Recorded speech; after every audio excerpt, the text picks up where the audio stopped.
Right now at 6, there's a showdown over who actually won the primary election in the Indiana Senate District 23. So Senator Spencer Deary leads the President Trump-endorsed challenger, Paula Copenhaver, by just 2 votes.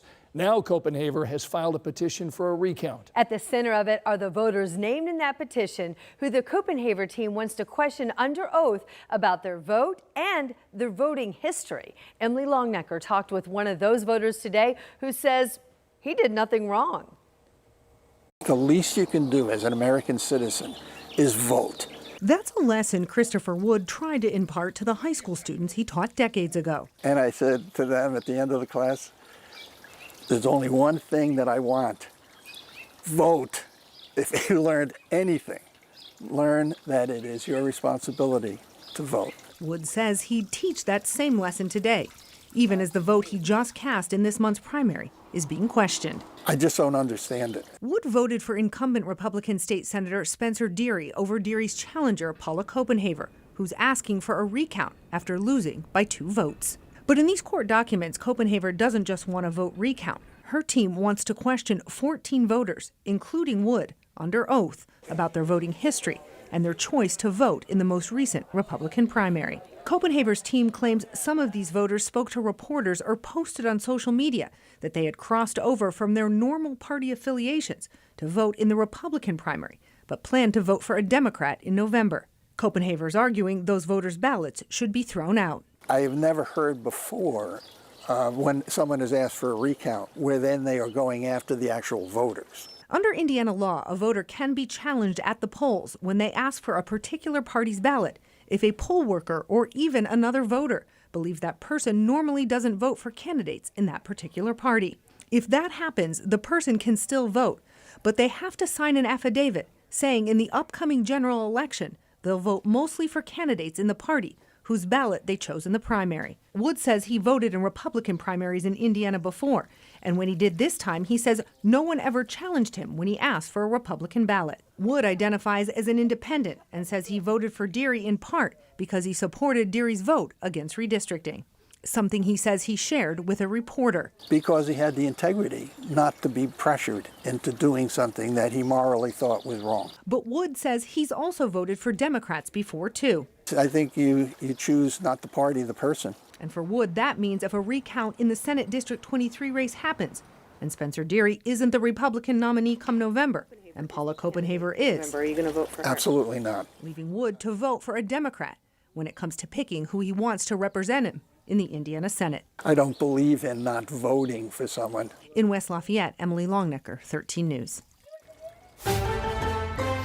Quiet out at the Indianapolis Motor Speedway today as we get ready for Carb Day later this week and, of course, race day on Sunday. Some great looking clouds. It wasn't so great today because we've been in and out of some rain. 61 degrees in Indianapolis. We have 60 in Bloomington as rain continues to fall. We can take you there from our camera over the IU campus in Monroe County, where we still have some big droplets on the lens of our camera here. So rain does continue to have an impact, especially east and southeast of Indianapolis. Everything moving from southwest to northeast, and we do have some pockets of heavier rain across parts of Shelby and Rush counties. Heads up, this is moving northeast toward those of you in Richmond, Connorsville, and Liberty. It's raining in Greensburg, Columbus, and yes, as I showed you, still raining in Bloomington at this hour. Rain will start to move out over the next couple of hours. That will give us a dry day tomorrow. Mix of clouds and sun in the Thursday forecast.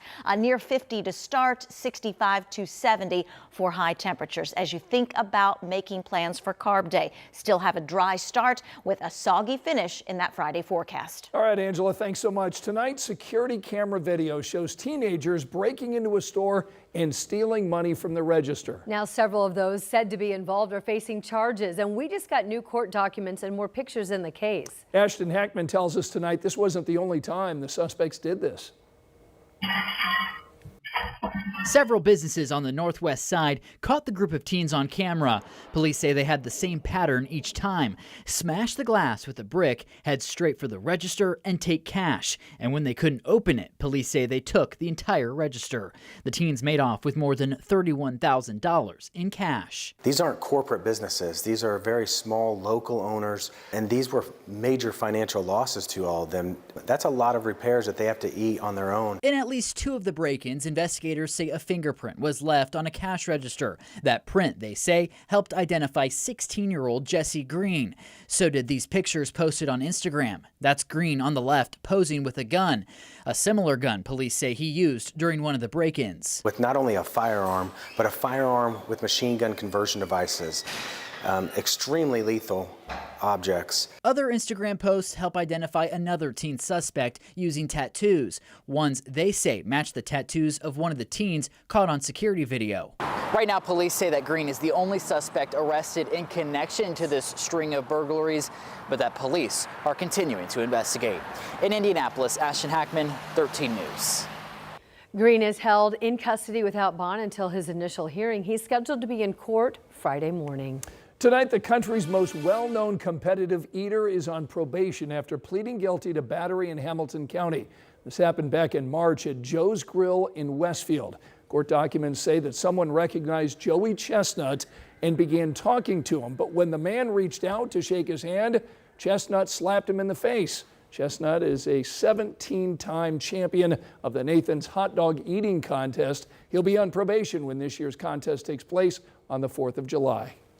In 3 days here in Indianapolis, downtown is going to be packed with people, floats, balloons, bands, and of course, Indy 500 drivers. And tonight we want to give you a first look at the parade floats. Ella Rhodes joins us live tonight. So Ella, what are the best looking floats?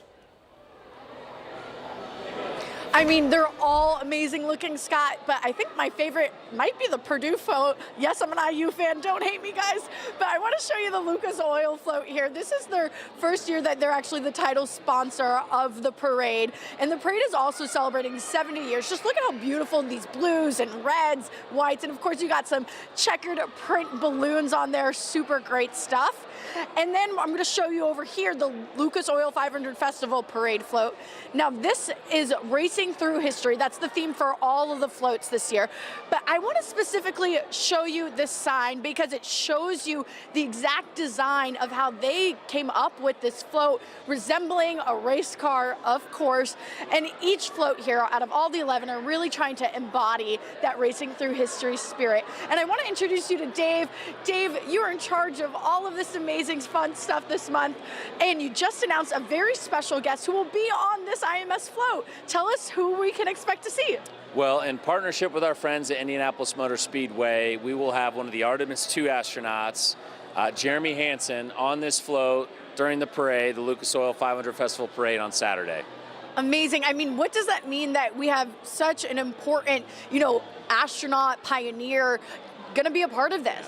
Well, first off, I think people just love astronauts, especially if you're from Purdue University with their sort of cradle of astronauts. And so we're just excited. We've got our Grand Marshals, Pascal Siakam, Andrew Nemhart from the Pacers. Now to have an Artemis II astronaut with its relevancy of what's been going on in the world, it's just a really exciting thing. And this is the 70th year, super exciting, an amazing tradition. What do you hope the community takes away from the 70th year?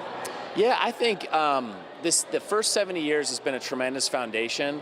But I want them to hang in there with us and dream about what the next 70 looks like. We're the 3rd largest parade in the country after the Macy's Day Thanksgiving and the Rose Bowl, and I think we're going to continue to find ways to innovate and make sure it's engaging and exciting each and every year.